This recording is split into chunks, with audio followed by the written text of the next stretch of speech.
안녕하십니까. 경남 소식입니다. 금융감독원이 대우조선해양의 실사 보고서를 바탕으로 분식회계 의혹을 검토합니다. 금융감독원은 실사 보고서를 바탕으로 대규모 적자의 정확한 원인을 가리고 분식회계 의혹도 규명할 예정인데, 분식회계가 드러나면 대우조선해양에 최대 20억 원까지 과징금을 부과할 수 있고 경영진 등 관계자를 고발할 수 있습니다. 최근 대우조선에서 직원 8명이 화재로 숨지는 사고가 발생했습니다. 그런데 이 사고의 사망자는 모두 하청업체 직원이었습니다. 최근 잇따르고 있는 조선업체 사망사고가 어떻게 하청업체에만 집중되고 있을까요? 그 이유를 이대환 기자가 집중 취재했습니다. 지난 8월과 지난 10일, 최근 대우조선소에서 연이어 발생한 대형 화재. 이 두 사고로 17명이 숨지거나 다쳤는데 모두 하청업체 직원들이었습니다. 세계 1위 조선업체인 현대중공업에서도 지난해와 올해 산업재해로 11명이 숨졌습니다. 이 역시 하청 근로자들이었습니다. 정규직은 그나마 그런 것들을 좀 더 이렇게 제재할 수가 있는데 노동조합이 있기 때문에, 근데 하청은 그게 전혀 안 되기 때문에 시키면 시킬 대로 위험해도 해야 되는 거죠. 지난 2009년 조선소 산재 사망자는 모두 13명. 이 중 77%가 하청 근로자들이었는데 지난해는 90%까지 치솟았습니다. 원청의 사망 사고는 줄고 하청업체는 늘어나고 있습니다. 그건 하청업체에서 발생한 사망 사고지 우리가 책임질 이유가 없다라는 그런 상태에서 계속 하청한테 책임을 물었을 때 근본적인 해결 대책이 안 나오죠. 그런데 하청 직원들의 산재 피해 사례가 이처럼 외부에 드러나는 건 빙산의 일각. 하청업체 대부분이 사망 사고가 아닌 이상 산재를 은폐한다고 말합니다. 들키지 않게끔 최대한 숨기갖고 호텔에 제자를 실어갖고 골절 같은데 가거든. 자전거 탄 걸로 해가지고 이렇게 이야기를 할 겁니다. 그럼 좀 알아 조치 좀 해주이소. 이러면 쿵 하고 뭐 박자 맞추는 거죠. 원청으로부터 불이익을 받지 않기 위해서입니다. 원청에 찍히면 하루아침에 날아가니까, 두 번째는 산재 사고가 발생하면은 노동부에 특별 근로감독 대상 기업이 되니까 담당 임원으로부터 도대체 당신 회사는 어떤 식으로 하길래 사고가 나느냐 했을 때 헬리사 대표가 느끼는 그 압박은 말도 못한다는 거지. 산재를 은폐하다 적발되더라도 90% 이상이 경고에 그치고 있는 상황. 하청 직원들의 피해를 최소화할 수 있도록 실효성 있는 대책 마련이 시급합니다. KBS 뉴스 이대환입니다. 대우조선해양과 삼성중공업 등 거제 지역 양대 조선소가 경영 위기를 겪으면서 상점들이 잇따라 폐업하고 있습니다.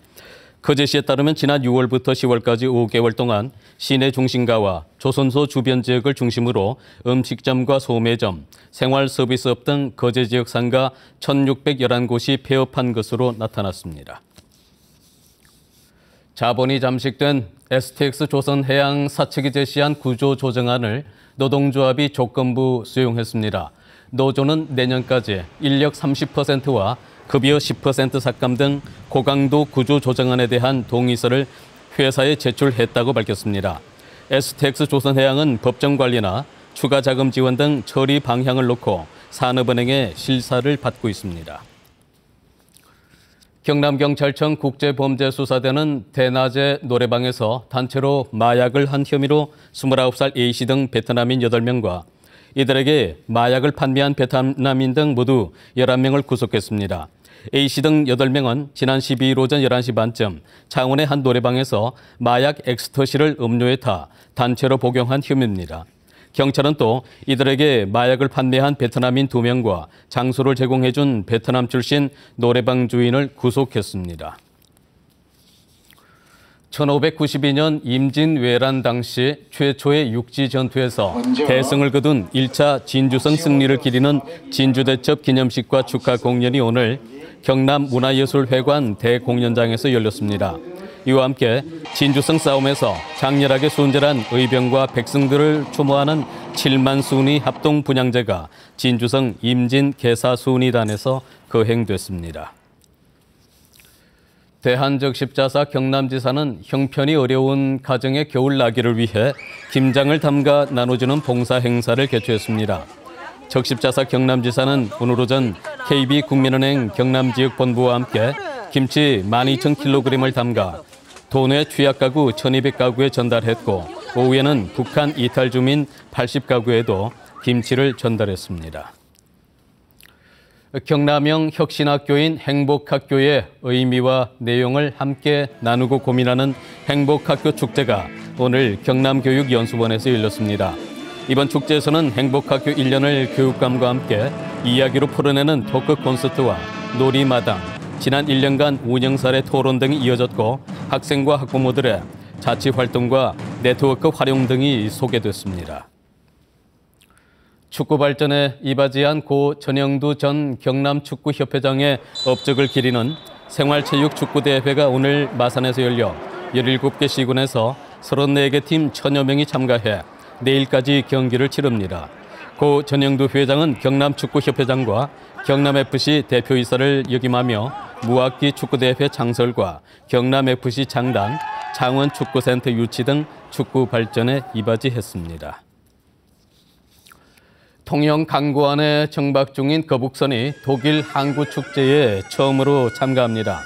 통영시는 전라 좌수형 거북선이 내년 5월 독일 함부르크에서 열리는 항구축제에 국내 선박을 대표해 참가한다고 밝혔습니다. 경남 소식이었습니다.